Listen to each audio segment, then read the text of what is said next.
तो दोस्तों जब भी कोई भी पर्सन अर्निंग करना स्टार्ट कर देता है यानी कि पैसे कमाने लग जाते हैं तो उनके माइंड में तीन कंफ्यूजन हमेशा होते हैं। टीडीएस, आईटीआर और इनकम टैक्स को लेकर के। क्योंकि काफ़ी सारे लोग जब पैसे कमाते हैं तो वहाँ पर उनका टीडीएस काट लिया जाता है। बहुत लोग उनको बोलते हैं कि भाई आप आईटीआर फाइल करते रहो और बहुत लोग बोलते हैं कि भाई आप टैक्स पे करते रहो। तो भाई आखिर में ये तीनों है क्या? टीडीएस क्या है, आईटीआर क्या है और इनकम टैक्स क्या है? इन तीनों में क्या फ़र्क है? तो दोस्त आज इस वीडियो को एंड तक देखना। इस वीडियो में मैं आपको इन तीनों में डिफरेंस बताऊंगा कि आखिर में टीडीएस, आईटीआर और इनकम टैक्स में क्या क्या डिफरेंस है। पूरी डिटेल में आपको जानकारी देने वाला हूं, इसलिए वीडियो का एक भी पार्ट स्किप मत कीजिएगा। और वैसे तो आप मेरे को पहली बार ही देख रहे होंगे, इसलिए आप लोग चैनल को भी सब्सक्राइब करके नोटिफिकेशन बेल पर क्लिक करके ऑल वाला ऑप्शन सेलेक्ट कर लीजिए ताकि इसी तरीके का इन्फॉर्मेटिव कंटेंट सबसे पहले आप तक पहुंच सके।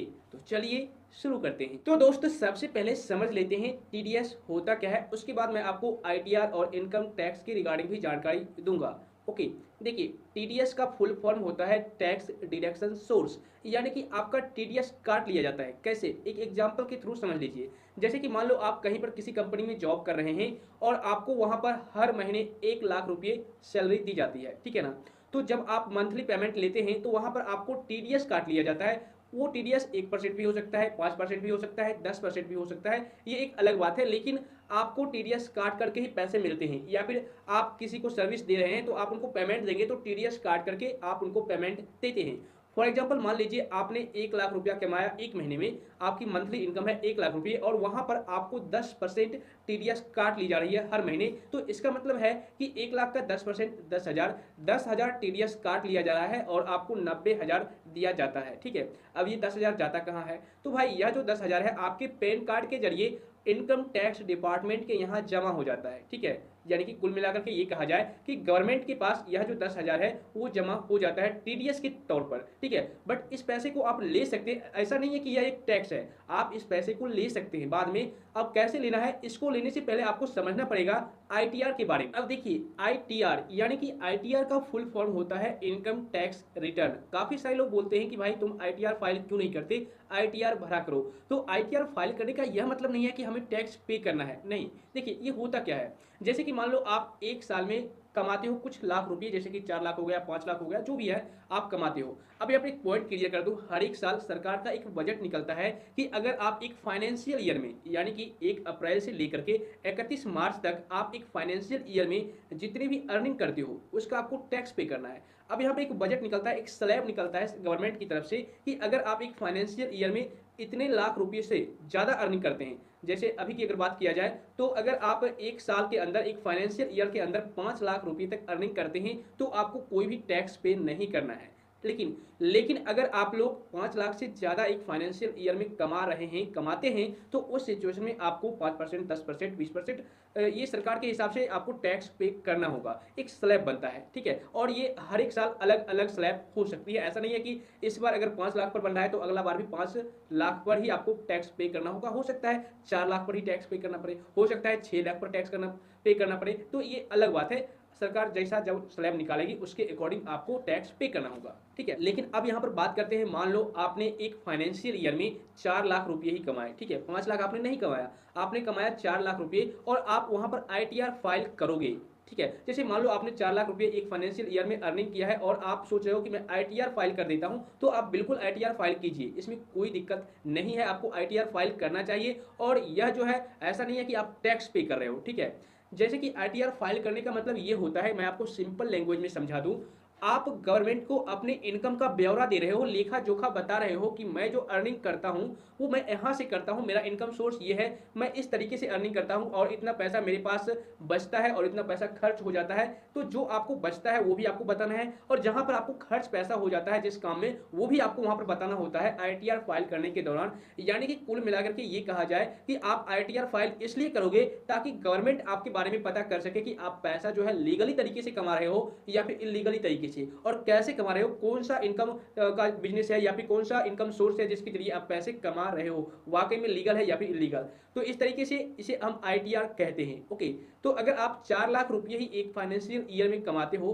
तो मान लो आपने आईटीआर फाइल किया, ओके, और आपके एक साल में 25-30 हजार रुपये टीडीएस काट लिए गए। फॉर एग्जाम्पल आप कहीं पर काम कर रहे थे और वहां पर जो सैलरी आपको मिल रही थी तो उस सिचुएशन में आपको जो है 25-30 हज़ार रुपये टीडीएस आपसे काट लिया गया। तो क्या होगा जब आप आईटीआर फाइल करेंगे और आपने एक साल में 4 लाख रुपए कमाए हैं, 5 लाख तो कमाए नहीं हैं, या फिर 5 लाख से ज़्यादा तो नहीं कमाए हैं ना आपने, तो आपको टैक्स तो पे नहीं करना पड़ेगा। तो उस सिचुएशन में क्या होगा जब आप आईटीआर फाइल करेंगे तो आपका जो टीडीएस है, जो आपने पे किया था, आपका टीडीएस काट लिया गया था 25-30 हज़ार रुपये, वो आपको रिटर्न मिल जाएंगे गवर्नमेंट की तरफ से, वो भी विद इंटरेस्ट। जी हाँ, ब्याज के साथ आपको टीडीएस दे दिया जाएगा, आपका टीडीएस कहीं जाएगा नहीं। लेकिन अगर आप 5 लाख रुपए से ज़्यादा कमाते हो, जैसे स्लैब है सरकार की, उससे ज़्यादा अगर कमाते हो, जैसा कि मान लो आपने 6 लाख रुपए एक फाइनेंशियल ईयर में अर्निंग किया, ओके, तो अब यहाँ पर होगा क्या, सरकार का जो स्लैब था 5 लाख तक ही था, मतलब कि 5 लाख रुपए जो है अगर आप एक फाइनेंशियल ईयर में कमाते हैं तो आपको टैक्स पे नहीं करना होगा। लेकिन आपने एक फाइनेंशियल ईयर में 6 लाख रुपए अर्निंग कर लिए,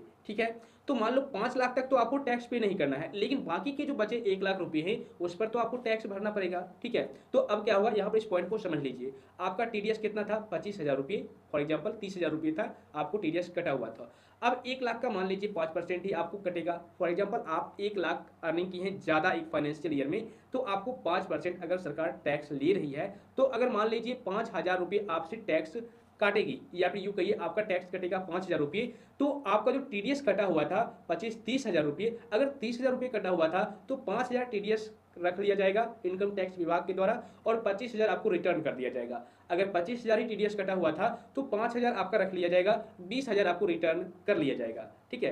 तो आपको टीडीएस कुल मिलाकर के रिटर्न हो जाएगा। लेकिन अगर आप जो स्लैब है गवर्नमेंट की कि 5 लाख रुपये से ज़्यादा कमाते हैं तो टैक्स पे करना होगा, तो जितना आप 5 लाख रुपये से ज़्यादा अर्निंग करेंगे, जितना लाख रुपया ज़्यादा करेंगे, उसके अकॉर्डिंग आपको टैक्स पे करना होगा, और वही टीडीएस के माध्यम से काट लिया जाएगा, टैक्स पे कर लिया जाएगा, ठीक है ना। तो इस पॉइंट को समझ लीजिए, ओके। अब देखिए इनकम टैक्स के बारे में थोड़ी डिटेल में समझ लीजिए। देखिए इनकम टैक्स क्या होता है, जैसा कि मैंने आपको स्टार्टिंग में ही बताया कि सरकार की तरफ से एक स्लैब निकाला जाता है कि अगर आप एक फाइनेंशियल ईयर में इतना लाख रुपए कमाते हैं, जैसा अब की बात किया जाए तो अगर आप एक साल में 5 लाख रुपए कमाते हैं, 5 लाख तक, ठीक है, तो आपको टैक्स फ्री है, आपको टैक्स पे करना नहीं पड़ेगा। लेकिन अगर आप 5 लाख रुपए से ज़्यादा कमाएंगे, अर्निंग करेंगे, तो आपको उसके अकॉर्डिंग टैक्स पे करना होगा। कई बार क्या होता है कि अगर आप मान लीजिए एक साल में 10 लाख रुपए कमाते हैं, तो वहाँ पर आपको 10% या फिर 20% टैक्स पे करना होता है। अब क्या होगा कि देखिए 5 लाख तक जो स्लैब है उसमें आपको टैक्स तो पे नहीं करना पड़ेगा, लेकिन आपने कमाया कितना, 10 लाख रुपये, तो वहाँ पर जो 5 लाख रुपये हैं वो माइनस हो जाएंगे, ठीक है। बाकी जो बचे 5 लाख रुपये हैं उस स्लैब के अकॉर्डिंग आपसे टैक्स पे किया जाएगा, यानी कि आपको टैक्स स्लैब के अकॉर्डिंग 10%, 5%, 20% उस 5 लाख पर आपको पे करना होगा। लेकिन अगर आप स्लैब के अंतर्गत नहीं आते हैं, जैसे कि मान लो 5 लाख रुपये तक ही आपने अर्निंग किया है, तो वहाँ पर आपको टैक्स नहीं पे करना होगा। और सबसे अच्छी बात यह है कि आपका जो टीडीएस कटा हुआ था वो भी रिटर्न हो जाएगा अगर आप टैक्स स्लैब में नहीं आते हैं तो। लेकिन अगर आप टैक्स स्लैब में आते हैं तो टीडीएस से ही आपका जो टैक्स है वो काट लिया जाएगा, या फिर अगर आपका टीडीएस कटा हुआ नहीं है तो उस सिचुएशन में आपको टैक्स पे करना ही पड़ेगा, ठीक है। देखिए आईटीआर अलग चीज़ हुई और टीडीएस अलग चीज़ हुई, और ये जो टैक्स इनकम टैक्स है ये एक अलग पॉइंट है। ऐसा नहीं है कि आईटीआर फाइल करने का मतलब टैक्स पे करना हुआ या फिर आपका टीडीएस काट लिया जाता है तो वो टैक्स पे करना होता है, ऐसा नहीं है। ये तीनों अलग अलग हैं। अब यहाँ पर एक पॉइंट और क्लियर कर दूं, काफ़ी सारे लोग क्या करते हैं, मान लो एक स्लैब जब निकलता है सरकार की तरफ से हर एक साल की, अगर आप इतना कमाते हैं एक महीने में, सॉरी एक साल में, तो आपको टैक्स पे करना होगा। जैसे कि मान लो 6 लाख कमाते हैं तो आपको टैक्स पे करना होगा। तो काफ़ी सारे लोग सोचते हैं कि अगर मैं आईटीआर ही कम का फाइल करूंगा, जैसे कि हम कमाते हैं एक साल में 5 लाख रुपये और आईटीआर हम फाइल करेंगे 3 लाख का ही, तो उस सिचुएशन में मुझे टैक्स तो पे नहीं करना पड़ेगा ना। तो भाई यहाँ पर आपका सोचना बिल्कुल गलत है। मैं आपको क्लियर कर दूँ, आप कुछ भी छुपाइए मत, ठीक है, इनकम टैक्स डिपार्टमेंट से। इससे आपका ही नुकसान होगा, क्योंकि आप जो भी ट्रांजैक्शन करते हैं, आप जितना भी अर्निंग करते हैं, इसका लेखा जोखा आपके पैन कार्ड पर होता है। जी हाँ, अगर सरकार चाहेगी, अगर आप आईटीआर नहीं भी फाइल करेंगे तो भी उस सिचुएशन में भी अगर गवर्नमेंट चाहेगी तो पता कर सकती है कि आप एक साल में कितना कमाते हैं, आपका पैसा कहाँ जाता है, कहाँ से आता है, सब कुछ पता कर सकती है आपके पैन कार्ड के जरिए। और जब आप एक बार पकड़े जाओगे तो भाई उस सिचुएशन में इनकम टैक्स की तरफ से आपको नोटिस आ सकती है और उसका आपको जवाब देना होगा। अदरवाइज आपको जेल भी हो सकती है या फिर अलग से आपको पनिशमेंट भी दिया जा सकता है, और भी काफ़ी सारी परेशानियों का सामना करना पड़ सकता है। इसलिए आप लोगों को आईटीआर फाइल करना चाहिए और सही सही आईटीआर फाइल करना चाहिए। और अगर आप टैक्स के अंतर्गत आते हैं तो आपको टैक्स भी पे करना चाहिए। मुझे उम्मीद है अब आप लोग अच्छी तरह से इन तीनों के बीच का फर्क समझ गए होंगे। लेकिन इसके बावजूद भी अगर आपको किसी प्रकार का डाउट है तो आप मुझे नीचे कमेंट कर दीजिएगा।